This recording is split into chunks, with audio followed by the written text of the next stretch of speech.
Paano nga ba maging mentally strong? Sa mundo ngayon, mas kailangan mo ng katatagan sa pag-iisip, lalo na kung nasa tamang edad ka na at you are facing the real world. Ang unang paraan para maging mentally strong ka ay train your brain to handle challenges and problems. Kapag yung utak mo ay nasanay na maging matatag kapag may problema, hindi ka na mahihirapan. Kasi madali na lang makakapag-adjust yung utak mo kapag kontrolado mo yung state of mind mo. Pangalawa, turuan mo yung utak mo kung ano yung pagkakaiba ng tama at mali. Minsan kasi nalilito tayo kapag hindi buo yung desisyon natin, lalo na kung ano ba yung dapat at hindi. Kapag hindi tayo sure sa desisyon natin, doon tayo nagkakamali. Kaya dapat mong i-program sa utak mo yung understanding sa pagkakaiba ng tama at mali. Sa gayon, hindi ka mahirapan mag-isip. At ang panghuli, dapat matibay yung pag-iisip mo.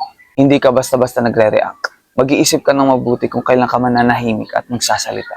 Hindi ka dapat nagpapa-apekto sa sitwasyon. At inuunawa muna yung buong pangyayari at kinukonsider ang mga consequences sa pagpili. Kapag matibay yung pag-iisip mo, mas nababalanse mo yung sitwasyon. Yan ang mga paraan para maging mentally strong ka. Kaya lagi mo tatandaan na gamitin sa tama ang intelligence upang tumibay ang confidence. Again, this is Romeo and follow for more.